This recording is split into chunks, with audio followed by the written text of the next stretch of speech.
Ireland laboured their way to victory over Japan. My name's Mark, let's talk rugby.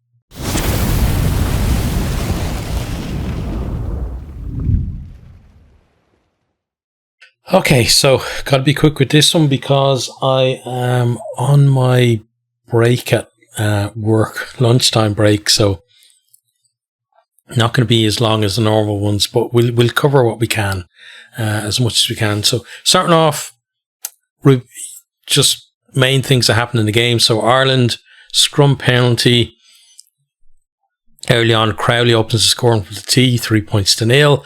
Ireland scrum went well, I thought, at the start. Not so good, like, in the middle, kind of bit more parity for Japan.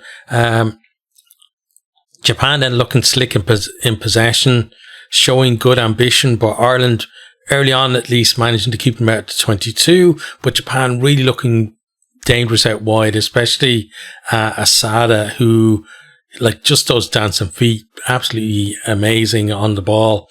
We then have a Timo check for a tip tackle by Charlie Lawrence on Farrell. He goes to the bin and there's a bunker review.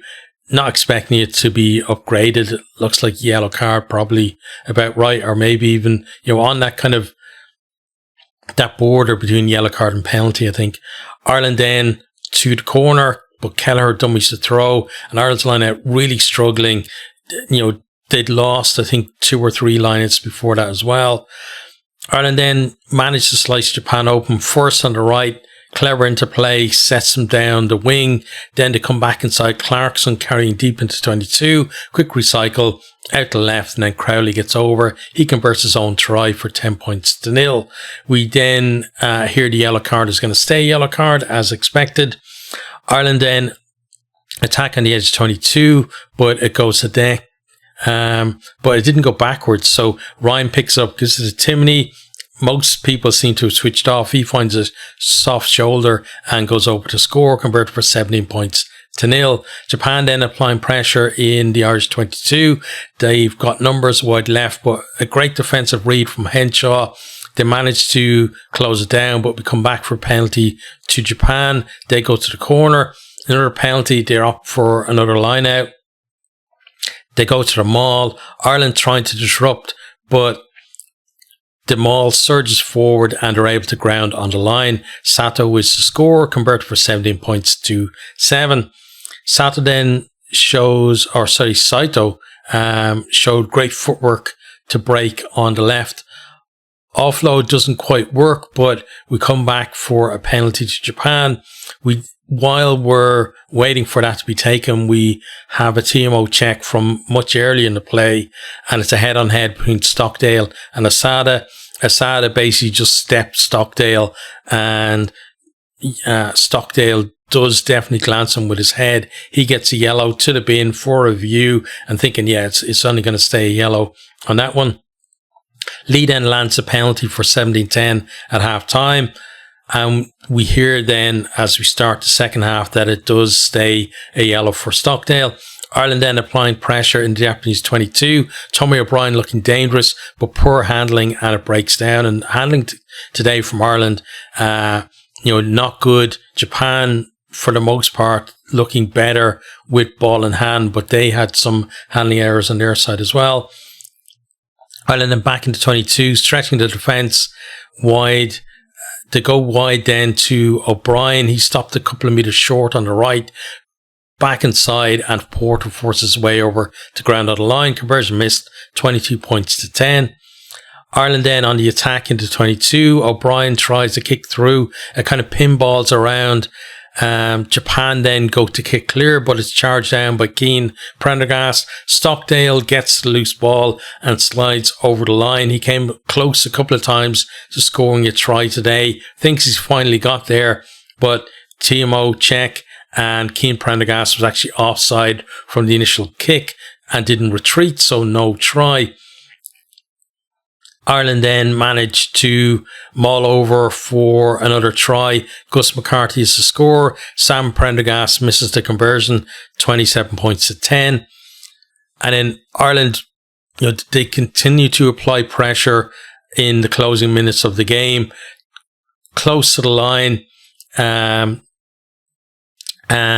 it allows them to just keep on that pressure on the Japanese defence, and Paddy McCarthy manages to get over for his first try for Ireland on his second cap, convert for 34 points to 10.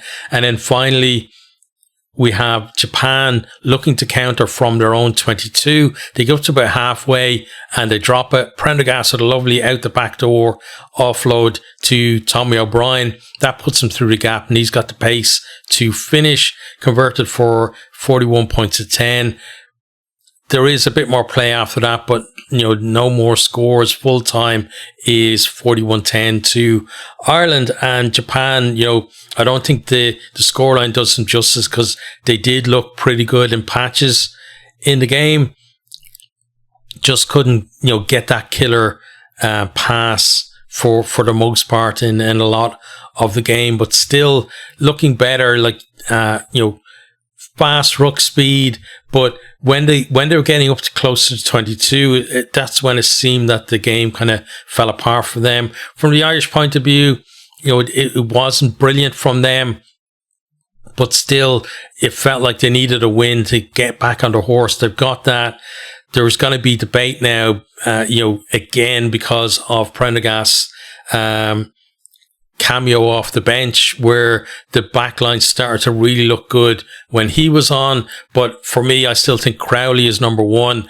And, rather than a debate between whether Prendergast should be, the starting 10, it feels like it's more that he's shown what he can offer from the bench. Let's see him continue doing that and back Crowley in the 10 shirt, but knowing that, Prendergast can give you something a little bit different off the bench.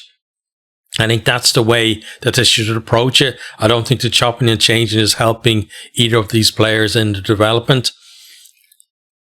And yeah, overall, I thought, not brilliant from Ireland in this, but both Prendergast off the bench looked good. Tommy O'Brien looked good all the way through. Paddy McCarthy looking decent as well. Farrell not up to the level that we've seen him playing for Munster this year. But again, Ireland were very disjointed in attack early on, and that kind of affected him.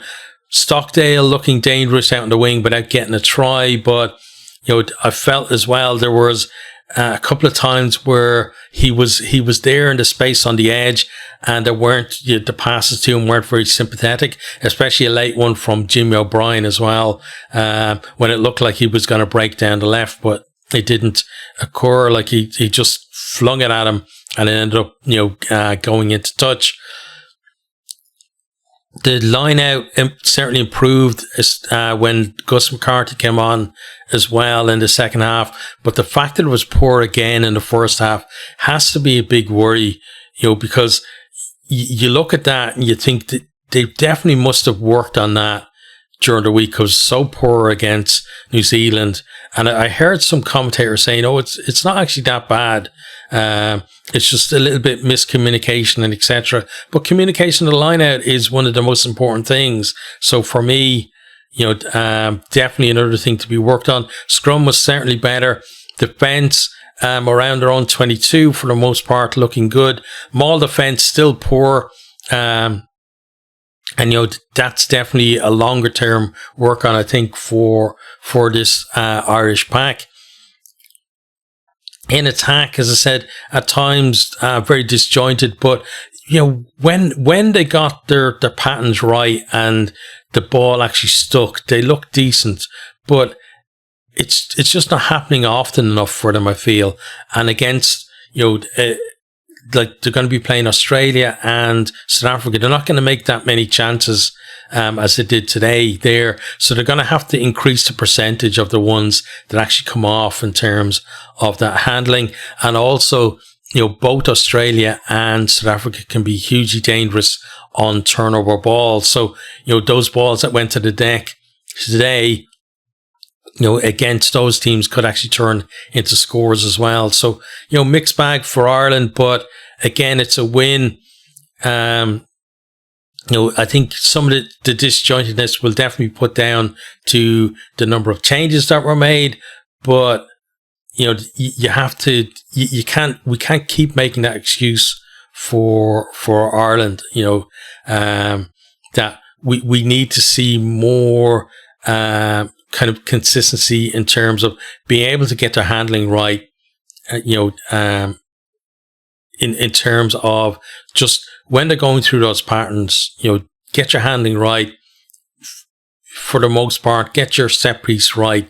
And I think, Ireland could offer, if they do that against Australia, you can definitely see Ireland winning that game if they can improve in the areas where, they were deficient in this game. And then against South Africa, you feel like they'll give South Africa a game. It still doesn't feel like, if they reach their levels that they're going to beat South Africa. I think South Africa, again, number one in the world, you've got to be favourites going into pretty much every game that they're playing at this stage. But yeah, there are positives there for Ireland, but I think we've got to see more improvement from them next week. But let me know what you think down in the comments.